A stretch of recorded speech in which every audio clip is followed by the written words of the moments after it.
You're listening to Sox in the Basement, a production of the Broadcast Basement Limited, where every show is 30 minutes of good and comes from a basement bar on the south side of Chicago. Pull up a stool, pour a cold one, and join us right now for Sox in the Basement. Heard everywhere podcasts can be found, and always at soxinthebasement.com. Took a show off for Christmas. We're back. Sox in the Basement. Yeah, there's no reason to stick coal in everybody's stocking by talking about the White Sox on Christmas Day. I mean, it's a little different than New Year's. I think we might do a show next week that would come out on New Year's, because I think people do New Year's differently than Christmas. Like, everybody does Christmas. Not everybody does New Year's. Like, yeah, there's a certain group of people that are going to go out and spend way too much money to get that open bar where the crowd's going to be so deep, they're really not going to get very many drinks. They're going to be sick by the end of the night. They're going to be out till 3 a.m. They're going to be a disaster on that day. It's amateur hour. New Year's is a mess. I'm too old for that. I'm not interested in that. I would imagine a lot of our fan base, New Year's Day is going to be like any other day, like how U2 once sung about it. Nothing changes on New Year's Day. Like, I think that a show on New Year's Day is perfectly fine, but Christmas didn't make very much sense. No, I mean, New Year's Day, like you said, it's one of two things. It's either a raging train wreck, in which case the White Sox fit in,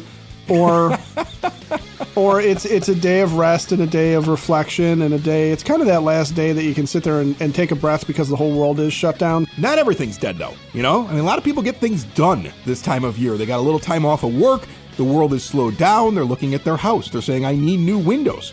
I need new doors, patio doors, storm doors, exterior windows, all of that at Window and Door Superstore of Oak Forest. They don't come to you with a dingy example. You go to their big, beautiful showroom, ask whatever question you want, as everything you could possibly imagine for your home is right there for you to look at. No pictures in a book. Owner in showroom and on site during install with all Window and Door Superstore installers. They do not farm out the work.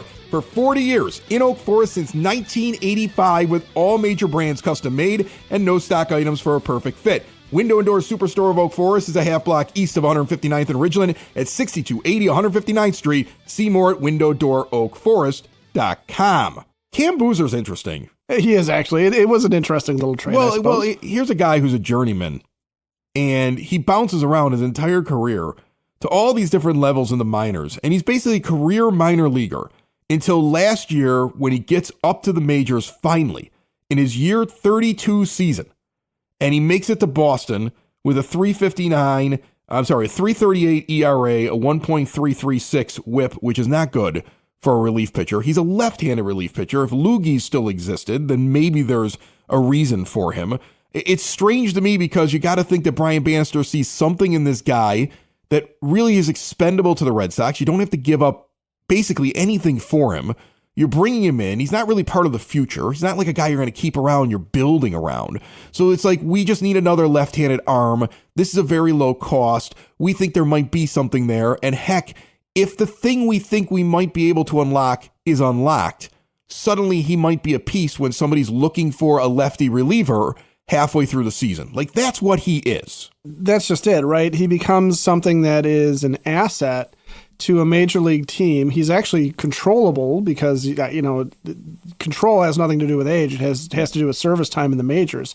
And so he's under control for a number of years because he's only just been a rookie.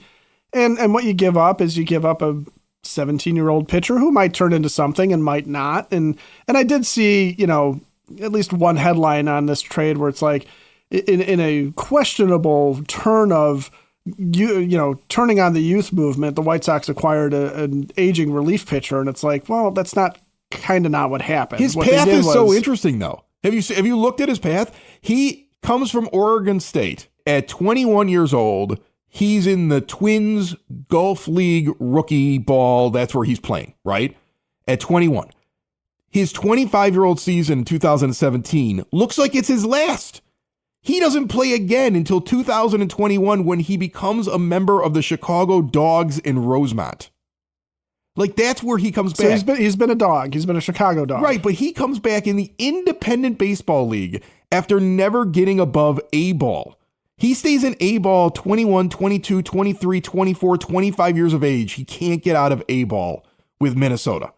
So they basically were like, yeah, you're done. And then he's out of baseball. He goes to Chicago. He's with the River Dogs. The next year, he splits time between Lancaster, which is another independent league baseball team, and Double-A Amarillo, which is Arizona. And then he's with Boston in their Triple-A Double-A.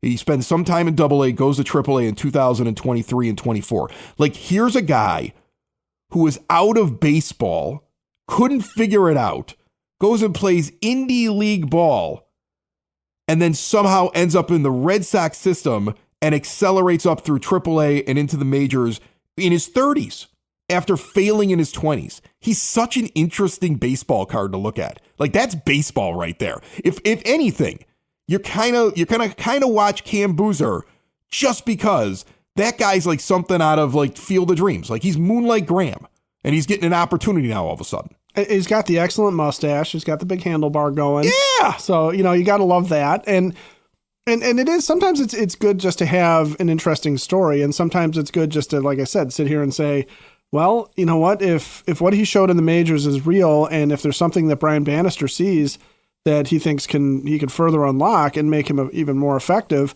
then he's an asset. It's not unlike, now this didn't work out, but remember, as part of the Dylan Cease trade, they brought back Steven Wilson, who up to that point, even though he was an old rookie when he first came up with the Padres, had been relatively effective as a middle reliever. And the thought was he's a controllable relief pitcher that you could flip at the deadline. Now, Wilson had his worst season by far with the White Sox and had injuries. So you just kind of hope that doesn't happen. But like you said, what's the risk here? What's the risk in sitting there saying, I'm going to take on this left-handed pitcher who's an interesting story, and he may not even make the team. He may not even make the team. He's just an arm. He's an arm that you're bringing in, but his story is interesting. He'll be one of those guys that when his story comes out, it'll be interesting. I mean, this is another one, like how Sox social media did the thing where they were introducing a player that you didn't even like know anything about. He would be another one. Like that'll be the interesting thing about this team this year. There's a few names that I'm kind of watching and saying, okay, let's see if they could take the next step. You've heard me bring up Lenyn Sosa so many times. It's probably making you sick because he's going to come out and fall flat on his face and I'm going to sound like a moron. But I really love the end of his season last year when he got consistency. So I'm kind of watching him. Like, I'm watching him more than I'm watching Andrew Vaughn because I think the team has made a terrible mistake giving him $6 million and putting him into the lineup. I would love for him to prove me wrong. But I mean, like, there's things like that you're watching, but you're also going to have these very interesting stories like guys like Cam Boozer. Now, you will probably never see Corey Jokes again because he was DFA'd, which I did not see coming. I kind of thought they would like keep him around a little bit. Now, that's a pending designation for assignment, according to Fangraphs. But Corey Jokes quietly, during the holiday season here, I didn't even notice it until today, was DFA'd. So they continue to kind of go, you're not part of the plans. You're not part of the plans. We're going to kind of keep you around. We're going to kind of watch what you do. And they continue to do this little tinkering, which makes sense if you're not out there going after the big name free agents during the holidays. Corey Jolk's not a young guy. I mean, he's pushing 30 himself. He's 28 last year. And, his major league stats aren't all that impressive at 234 batting average, an OPS of 625. For a bigger guy, he's not a base stealing threat necessarily. I mean, he's stolen a few, 20 in his 159 games. But they took a look. He's played at the major league level, but they took a look, and he was another harmless pickup to sit there and go, okay, well, this guy once upon a time had some pedigree. He had some spark as a potential prospect and a major leaguer. And now you sit there and you go, okay, well, we've seen all we need to see. And he's, like you said, he just becomes not part of the plan. So Corey Jolks is free to go and do something else. And maybe he becomes a river dog and comes back in 5 years.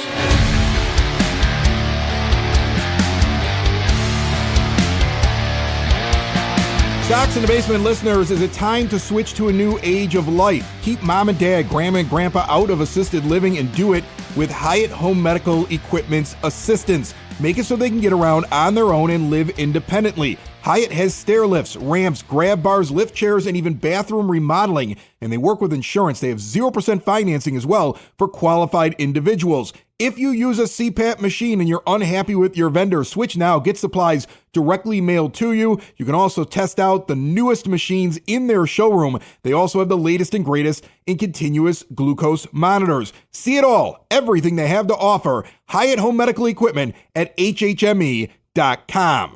The one thing that I saw that happened this week, towards the back half of the week, is the Tigers getting Gleyber Torres, which is a nice signing for them. Hey, that's a good move for them, yeah. But what they're doing is very interesting because it kind of mirrors something that I was yelling about that the White Sox should do. And that is taking a guy like Sosa, who I just mentioned, and I mention every show. And again, he's going to make me look stupid when the year starts and he's hitting 230. But taking a guy like him, or considering taking a guy like him and moving him to first base, because what has Andrew Vaughn done? And you look at the Tigers in your same division, not a very good team, but very forward thinking and trying to make things work. Supposedly, the reported plan that's out from all the beat reporters is that Colt Keith, who was the presumed second baseman, will move from that position and stand at first. And Spencer Torkelson, who is basically coming to baseball with a similar pedigree, drafted in a similar spot, had a similar amount of time in the majors as Andrew Vaughn, and had similar results, doesn't really have a defined role anymore because of that move. And like, there's a team that's like, you know what? We got a guy here in Keith who can hit, and we can put anybody at first base because now we're going to go out and get Torres. And that's the kind of move that you hope and you wait for this team to make. The Vaughn thing is so interesting to me because we just mentioned Jokes. That's a guy who's acquired by a young GM in a deal where he could have held on to him longer because he's one of his guys. That's something we always saw Hahn and Williams do. They held on to their guys that they acquired, that they drafted, that they for some reason had some sort of connection to a little bit too long. Where Getz is like, all right, well, I made a deal to get Jokes, and guess what? Didn't work, and we're moving on because I don't see anything there. We gave him enough time. He ain't the guy, and I've talked to my consortium of advisors. They've all taken a look at the tape, and there's no reason to keep him here on the 40-man roster. So you see that with every player except for Andrew Vaughn. And we talked about this on a recent episode, that it may be the intangibles. It may be the fact that he didn't give up when everybody else, including Luis Robert Jr., was giving up at the end of that season. And that may be the reason why he's still on this team. To further the discussion about Torkelson versus Vaughn, one of the things that the Tigers were willing to do after they handed Spencer Torkelson the first base job and said, this is yours, and you can fight through your struggles in the majors, they eventually sent him down and just said, fix this. And when he came back from the minors, he was better, right? But he still never showed them enough for them to sit there and say, you have earned your spot, and we're going to continue to let you try and figure this out. And that's what the White Sox have done with Vaughn, is continue to try and figure this out. Because if this is all he is, he's not worth it then, because he's really just very replaceable. I mean, he's not even replacement level at that point. And if there is something more, then you sit there and you go, yeah, but why is it taking this guy so long to figure it out? Because he's not a young guy anymore. Nobody from Rick Hahn and Kenny Williams' core is young at this point. They're all veterans. They're all guys who have aged, and a lot of them have aged poorly, which is why Yohan Moncada is still sitting out there in free agency. It's why Eloy Jimenez is getting a minor league deal from the Rays instead of getting a major league contract, because his career has aged poorly. And it's why Dylan Cease might be on the move again too, even though he's done well for the Padres. He's also not considered to be, the guy. He's just really, really good. So he becomes somebody that gets moved for other assets. So you look at what that is, and you do wonder what it is that Andrew Vaughn has that keeps him here when, Getz has moved. I mean, I feel like he moved on from Dominic Fletcher. I feel like he's moved on from Corey Julks. I'm not saying that Fletcher is not DFA'd, but he's not guaranteed anything. Oh, he's a backup outfielder right now. He's a backup outfielder right now and needs to have a big spring. He's a guy fighting for a roster spot. Yeah, he has to have a big spring, and he has to show that he can hit. I mean, he can play defense, but he's got to show that he's able to produce with the bat, or he won't even make this team. A guy who's probably going to make the team, and it's interesting, article just came out from Scott Merkin at MLB.com. Merk's been on the show a lot, and I haven't had him on in a while. Maybe we'll get him on here early on in the new year to kind of talk about some of the stuff. Yeah, it might be a good idea. But a lot of quotes from Edgar Quero. I know that we're all sitting around trying to figure out, is he really going to be here to start the year? And how much of the 2025 season are we going to see this high-end catching prospect that's been tearing it up with his bat down in the minor leagues? And if you listen to the quotes or in your head as you read the article, I think Edgar Quero's convinced he's coming here. I think he's convinced he's playing the whole year here. So whatever conversations he's had, this is how he talks about the big league team. in this article. Quote, this team is going to compete this year for sure. We're going to compete because of the young talent, the young players. They are hungry. We are hungry. Everybody is hungry to play baseball at the big league level. This is the point when you're hungry, you're going to do it. It doesn't matter who is coming to the box or who's going to throw. We're going to do it together. We're hungry, and everybody knows it. I mean, the guy's talking like he's on the major league roster. And he talks about looking forward to getting to know a new group of guys and talking ball with them in 2025. This guy's had a conversation. He's a part of the mix. That's how I read that. Okay. Right. When Merck is interviewing him, he's the main focus of an article talking about the young White Sox coming. And he throws out, we don't know if Benintendi is still going to be on the team. We don't know if Robert Jr. is going to be on the team. They might get traded. We don't know what they're going to do. They've brought in guys that are just basically structure veterans because they want to let the young guys get a chance to play. They're making decisions on certain players and who's going to make it there. And the thing really features him. It doesn't feature Montgomery. He gets mentioned. Colson Montgomery gets mentioned. And I do think that he's going to be given every opportunity to be the starting shortstop based upon Chris Getz's comments. But Edgar Quero, when I read that article, I go, somebody sat that young man down and said, we're planning on seeing you. Be ready. And I wonder in what capacity, too, because when you think about what they have, they have, I'm not worried about Matt Thies as a backup catcher. I'm wondering where they view Corey Lee. Do they view him more as a backup or as a starter because of the defensive prowess? He's not exactly an automatic out with the bat, but he could be better. They have Kyle Teal, and I've heard some folks, some rumblings and rumors, and just I don't remember where I read it specifically, but talk about maybe Kyle Teal's changing his position. But I wonder if Edgar Quero, given how wide open things are, I wonder if there's talk of him changing position, because I've always been under the impression that the club was not exactly happy with his defense behind the plate. Like he's okay. Right. He's good enough. His bat would carry him through. But you kind of wonder if Chris Getz would sit there and say, well, I'd rather have somebody who's defensive minded behind the plate, and Teal's the better defensive catcher, and Corey Lee is a lot better than Edgar Quero. A lot of Major League Baseball teams in recent years have taken their high-end catching prospects and brought them to the majors not as catchers. And they let them try to figure out the hitting angle before they're calling games. And you keep looking at like the lineup right now, like the projected lineup on Fangraphs basically has DH open. Like it's like, well, maybe Zach DeLoach. Like, I mean, like, I was going to say, isn't it Zach DeLoach sitting in Fangraphs right now? There's no DH. Now, a lot of teams have taken their guys and put them in the outfield. Like William Contreras is a hell of a catcher, but he played mostly outfield when he got up to the majors because they wanted him to focus on his hitting. He needed to get ready at that next step. They didn't want to lose the offense. Then he becomes a catcher. Then he gets traded to the Brewers. Now he's one of the top catchers in baseball. Like this is something that has happened with a lot of teams out there, and sometimes it doesn't work out. The guy, like who do the Pirates have? Henry Davis. Their big catcher was Henry Davis, and they tried the same thing. They tried to bring him up and put him in the outfield because they wanted to see if the bat would play. Now the bat didn't play. They got Joey Bart, like to have a renaissance to his career. He's probably really their catcher now. And they had another catcher that was Endy Rodriguez, yeah. Who was also who if he hadn't been hurt would have been in the mix for the starting catcher too.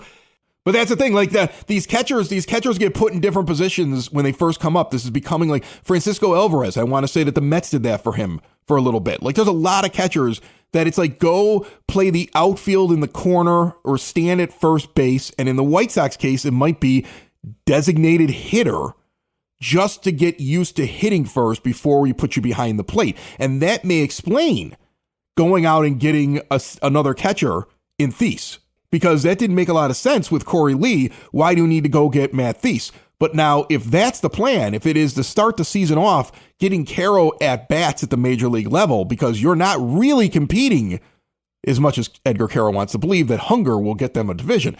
You're not really competing for anything this year. And it's not like you're going out and getting the big bat. Is that the plan, to leave a spot open to let their high-end prospect who hits well just come up and focus on hitting before we move him behind the plate or find his permanent position at the major league level? Well, and also not just for this year with Thies, but again, the acquisition of Kyle Teal, you wonder what that's about, because the Red Sox made it clear they were not giving up Roman Anthony or Marcelo Mayer or Kristen Campbell, but to get their fourth member of the big four, Kyle Teal, there, you don't necessarily acquire a guy with the intention of putting him somewhere else, especially if it's a niche position like catcher, and especially because Teal's not a bad catcher. I mean, there's some questions about his defense. There's some question about Corey Lee's defense. There's too, questions about every catcher's defense in the minor leagues. Nobody is perfect at framing. Nobody has perfect pop times. Nobody calls a perfect game every time out when you're, especially at the minor league level. It's something that's earned and learned at the major league level. But you would kind of figure that of those three, if you're sitting there going, well, Lee, and we know Lee's got elite times, that pop time for him and him throwing guys out, he's the best of the three. Teal's not bad. Quero's okay. When it comes to framing, Teal can frame. Corey Lee, not a great framer. Quero, it's just okay. Teal can move around behind the plate. Quero can move around behind the plate. Lee can move around behind the plate. You've got sort of all these things. And if you don't trust Quero or Teal at this point to call a game, but Corey Lee's had a year in the majors, you do kind of look at it and sit there and go, well, is Edgar Quero's future, because the bat is so important and because you have another one of your top prospects now behind him who is a little bit better defensively at the same position and is ultimately going to take it from Corey Lee at some point, I wouldn't be surprised if we come to find out that Quero's position change would be considered to be a permanent thing. But I do think the DH thing will be where he goes this year, because why would you bother having him worry about fielding at all when you can just throw him up there and say, just go hit, and then we'll get your reps in the bullpen. We'll get your reps in on side days. We'll get your reps in and help work on your catching still at this level. Well, and I don't think that wherever he is this year indicates what his long term is, and they don't need to do that, because again, and if people aren't following what I'm saying here about bringing up like a star catching prospect and not making him a catcher right away, and the fact that other teams are doing this, you have to think about when you're jumping from AAA to the majors. That's the biggest jump. Everybody talks about that. It's not the same as going from AA to AAA or single A to AA. That's the big jump. That's why a lot of guys can't do it, no matter what their pedigree is, and they become a replacement level first baseman like Andrew Vaughn. That happens to people. So with a catcher, the catcher has to learn a major league staff, the pace of the major league game, and there's a lot more that he needs to concentrate on that, let's say, a left fielder doesn't have to when he makes that jump. But there's a big learning curve for catchers defensively and playing that position and the amount of responsibility on them. Plus, you have a young pitching staff, right? You don't want to hamper any of their development because Quero is sitting there trying to figure it out. You don't want to do that. No. But what you can do first is get him used to hitting. You can help him make that jump from AAA to the majors with the bat, and every once in a while have him catch a game on a Sunday, And that'll be really the indicator. If he never gets behind the plate, if there's never any time in the first couple of months where he's up where they go, you know what, kid, go catch a game. We're just kind of curious today, right? After the bat is starting to play or something like that. If they don't do that, then that means they're never putting him there. But I think that's what you'll see. I think what you'll see is you'll see him not be a catcher when he first gets here. A lot of questions about it. And Chris Getz and everybody else around the team kind of playing coy, like, hey, we want to keep our options open. And the same thing may happen with Teal as well. Because let's say Quero hits really well, and then they put him behind the plate, and they're like, wow, we got something going here. They may adjust Teal the same way, and then Teal may come in and take Quero's job. Like, it's weird because you don't normally see teams with multiple catchers that could all end up being the focal point for the future. This goes back to what I always talk about. Like, I wish they would just collect shortstops because you can move them anywhere. And instead, what we seem to do a lot as a team, the last regime collected first baseman and left fielders. First baseman and left fielders. That's what they did. Which basically are the two worst positions. Like, that's where you stick your worst fielders. Right. And in reality, you could put anybody at those positions if you really want to. That's what you really could do. And now this group, for some strange reason, has really fallen in love with catcher. And that's fine, because they're gonna be good at that position. Like, if you asked me, where do I feel most comfortable of all the positions on the field that the White Sox are going to be good at for many years, I might say catcher, because I don't know how long Luis Robert Jr. is going to be around in center field. I'm not sure what they're going to do with him, especially after last season and how he completely fell off the face of the earth. And I don't really know enough about everybody else out there to believe in them. But I know you have catching depth that's young and highly touted that people believe in. I would love to see Colson Montgomery show up and be a star at short. And even if he eventually becomes a third baseman, who cares? Wherever he actually ends up long term, who cares? That's one of the other stories that I'm watching. But I'm very confident that between Quero and Teal and even the attitude and the defensive know-how of Corey Lee and what he seemed to bring to the team last year. I mean, remember during the Pedro stuff, he was one of the more vocal guys. Well, and that was one of your team leaders, as far as we were concerned. Corey Lee quickly became a team leader, and everybody was like, why is this rookie talking? And it was like, because nobody on that team is a leader. Like, they don't have any. So, I mean, like, when you look back at it, you go, like, there's another guy. So I kind of like their catching situation right now. I mean, if they don't find a really good everyday starting catcher that you're considering clicking the box next to their name and the all-star ballot in future years, I'll be disappointed because it feels like they have a position of strength there.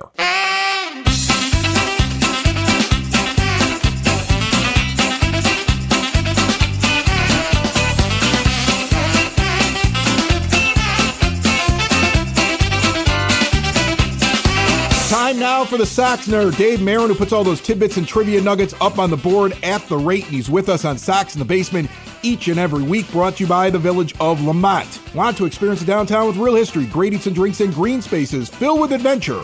Visit the Village of Lamont. Shop, dine, drink, explore. Check out the big fat tire race and 10K trail run at the Forge coming up on January the 4th. The brand new Lamont Unlocked podcast coming in January 2025, produced by this studio, and so much more at lamontdowntown.com. Nerd, what do you got for me? Chris, here are some nuggets on the players the White Sox have picked up after the Garrett Crochet blockbuster. The first move the Sox made after the winter meetings was the signing of free agent pitcher Dan Altavilla. The righty is definitely on the comeback trail. His 5 games for the 2024 Royals were his first big league appearances since 2021. However, the native of Pennsylvania is coming off a sterling run with USA Baseball. Altavilla posted a 1.69 ERA in 5 appearances, allowing just 1 hit and 1 run in 5 1/3 innings in the Premier 12 tournament in Tokyo last month. According to the USA Baseball report on the game, Altavilla finished off the bronze medal win over Venezuela with a strikeout on a 97-mile-an-hour heater. A native of McKeesport, Altavilla could become the first Pennsylvanian to pitch for the Sox since Brian Omogrosso in 2013. Believe it or not, Chris, a fan in a number 48 Omogrosso jersey is a frequent visitor to the section right below me at the rate. 4 days after signing Altavilla, the Sox acquired Matt Thaiss from the Cubs for cash. This marked the first time the Sox bought a player from the Cubs since late in the 1972 season when they landed reliever Phil Regan. For a former first-rounder who's been kind of a bust, Thaiss has had some monumental accomplishments. For one, he was the first Angel to log 5 RBIs and 2 steals in a game. He did that last July 30th against Colorado. That July 30th game made he and Hall of Famer Mickey Cochran, who did it on August 9th, 1934, as the only catchers in big league history with at least 5 RBIs and 2 steals in a contest. Pitcher Bryce Wilson, signed on December 18th, fared much better as a reliever than he did as a starter for the 2024 Brewers. In 9 starts, he was 0-2 with a 4.75 ERA and 1.4 WHIP, while he was 5-2 with a 3.57 ERA and 1.1 WHIP in 25 relief appearances. For his career, Wilson's ERA as a starter is 5.37, while that number reads 3.57 in relief. Cam Boozer, acquired from Boston December 21st, will become the first Chicago Dog to play for the White Sox should he make the team. The lefty resumed his pro career with the Independent League team based in Rosemont in 2021 after a 4-year hiatus. 3 years later, he was pitching for Boston, where he logged his first and to date only big league save on June 9th, 2024 at the rate. Before I get to my zinger, I remind you that gems like these and long-form pieces are on my blog, which you can link to at soxinthebasement.com. My zinger, Ricky Henderson passed away last week. He had a lengthy and productive career as the greatest base stealer and leadoff man in big league history. How long was his career? Well, the first Sox catcher he ran on was Mike Colburn on September 7, 1979. The last Sox catcher he ran on was Mark Johnson on May 30th, 2000. Oh, and Ricky was the first postseason batter in the history of the Sox current home. That happened when he was with Toronto in Game 1 of the 1993 ALCS. That's it, Chris. More than you probably wanted to know about the new guys, Mickey Cochran and Ricky Henderson. Happy New Year, everybody. Sox in the basement. Sox in the basement. Sox in the basement. Sox in the Basement. Heard everywhere podcasts can be found and always on soxinthebasement.com.